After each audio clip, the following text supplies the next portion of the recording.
வணக்கம்மா. இன்னைக்கு நம்ம வீடியோவில் சன்னா மசாலா எப்படி செய்யுதுன்னு பார்க்க போகிறோம். வாங்க நம்ம வீடியோவில் பார்க்கலாம். வீடியோ பார்க்கறதுக்கு முன்னாடி நம்ம சேனலை சப்ஸ்கிரைப் பண்ணிக்கோங்க. அப்படியே பக்கத்தில் இருக்கிற பெல் பட்டனை ப்ரெஸ் பண்ணிக்கோங்க. ஆயில் வந்து கம்மியாகவே போட்டுக்கலாம், ஏன்னா வெங்காயம் வதக்கிறதுக்கு தான் போட போகிறோம். இப்போ எண்ணெய் காஞ்சிச்சு. இப்போ வந்து நம்ம வந்து வெங்காயம் வந்து பெரிய பெரிய சைஸில் 3 வெங்காயம் கட் பண்ணி வச்சுருக்கேன். இது போட்டுக்கலாம். நீங்கள் வந்து பெருசாகவே கட் பண்ணி போடுங்க, அரைக்கி தான் போகிறோம். நம்ம வெங்காயம் வந்து இந்த அளவுக்கு கொஞ்சம் வதங்கி வந்ததுன்னா இப்போ நம்ம வந்து இஞ்சி வந்து ஒரு 4-5 பீஸு தோலை சீவிட்டு கழுவிட்டு கட் பண்ணி போட்டுடலாம். பூண்டு ஒரு 10 பல்லுக்கு மேலே பூண்டு போட்டுடலாம். கொஞ்சம் நல்லா அப்படியே வதக்கி விடுங்க. 3 தக்காளி பெரிய சைஸில் கட் பண்ணி வச்சுருக்கேன், போட்டுடலாம். கொஞ்சம் நேரம் நல்லா வதங்கட்டும், ஏன்னா பச்சை வாசனை இல்லாத அளவுக்கு கொஞ்சம் நல்லா வதக்கலாம். பாருங்கம்மா, இந்த அளவுக்கு நல்லா வதங்கிடுச்சு. ஜீரகத்தூள் 1/2 ஸ்பூன் போட்டுடலாம். தனியாத்தூள் 1 ஸ்பூனு, கரம் மசாலா 1 ஸ்பூனு, ஒரு 1.5 ஸ்பூன் நம்ம சில்லி பவுடர். இப்போ வந்து நல்லா இந்த மசாலா வந்து இந்த ஆயிலே வந்து நல்லா மிக்ஸ் பண்ணிவிடுங்க. அவ்வளோதான், இது வதக்கியாச்சு. ஆற வச்சு நம்ம இப்போ அரைக்கணும். அவ்வளோதான், முடிஞ்சிச்சு. இது எடுத்துகிட்டு நம்ம கொஞ்ச நேரம் ஆற வச்சு நம்ம அரைக்கலாமா. இப்போ வந்து நம்ம வதக்கி வச்சுக்கிற வெங்காயம் தக்காளியெலாம் நம்ம அரைச்சிக்க போகிறோமா. நல்லா ஆறினோன்னே அரைங்க. பாருங்கம்மா, அரைச்சாச்சு. இந்த அளவுக்கு நல்லா நைஸாக அரைச்சிடணும். இப்போ பட்டர் போட்டுக்கலாமா, ஒரு 2 பீஸ் பட்டர் போட்டுக்கோங்க. இப்போ ஆயில் போட்டுக்கலாம், தேவையான ஆயில் போட்டுக்கோங்க. திட்டமாக ஜீரகம் கொஞ்சமாக போட்டுக்கோங்க. 2 இலை, பிரியாணி இலை 2, ஸ்டார் பூ, பட்டை, ஒரு லவங்கம். இது வந்து நல்லா கொஞ்சம் செவந்து வரட்டும், நல்லா அந்த ஸ்மெல் வரலாம், இந்த பட்டர் வாசனை வரணும் நல்லா. பாருங்கள், பொரிஞ்சிச்சு பாருங்கள். இப்போ வந்து நம்ம அரைச்சி வச்சுருக்கோம் இல்லையா மசாலா, இந்த மசாலா வந்து இதை ஆட் பண்ணிக்கலாம். இதே வந்து நல்லா கழுவி ஊற்றி க்ளீனாக ஊற்றிக்கலாம் அந்த தண்ணியை. இப்போ வந்து நல்லா அப்படி வதக்கிட்டே இருங்க.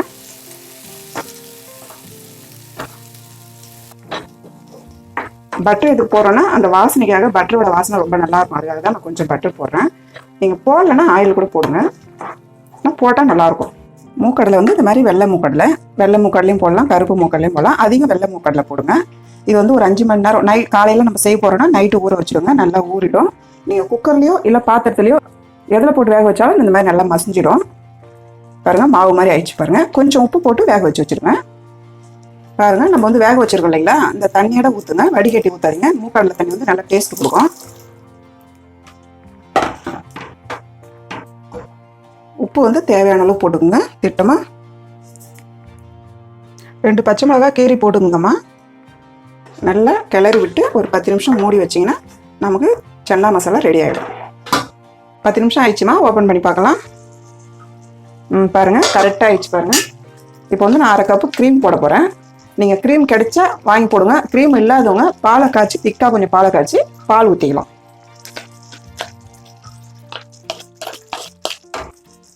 பாருங்கள், அப்படியே வந்து நல்லா மிக்ஸ் பண்ணி விடுங்க. பார்க்கறதுக்கு ரொம்ப நல்லாயிருக்கும், டேஸ்ட்டும் ரொம்ப நல்லாயிருக்கும். பாருங்கம்மா, எவ்வளோ சூப்பராக இருக்குது பார்க்குறதுக்கே. கலரு லைட்டாக லெமன் ஜூஸ் ஊற்றிக்குங்க. புளிப்பு வந்து கொஞ்சம் நல்லா டேஸ்ட்டாக இருக்கும். இப்போ க்ரீம் ஊற்றிக்கிறோமா, நமக்கு 5 நிமிஷம் நல்லா கொதிக்கிட்டோம். அப்போ தான் அந்த க்ரீமோட ஸ்மெல் போகணும். ஒரு 5 நிமிஷம் கொதிக்கிட்டோம். 5 நிமிஷம் ஆயிடுச்சுமா.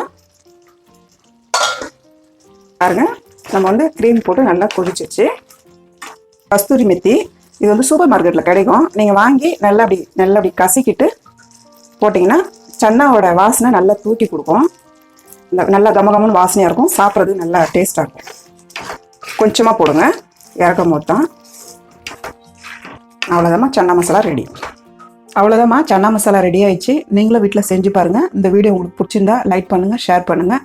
உங்களுக்கு ஏதாவது டவுட் இருந்தால் கமெண்ட் பண்ணுங்கள். அம்மாவோட வீடியோஸ் சுட சுட தெரிஞ்சுக்க மறக்காமல் நம்ம சேனலை சப்ஸ்கிரைப் பண்ணிக்கோங்க.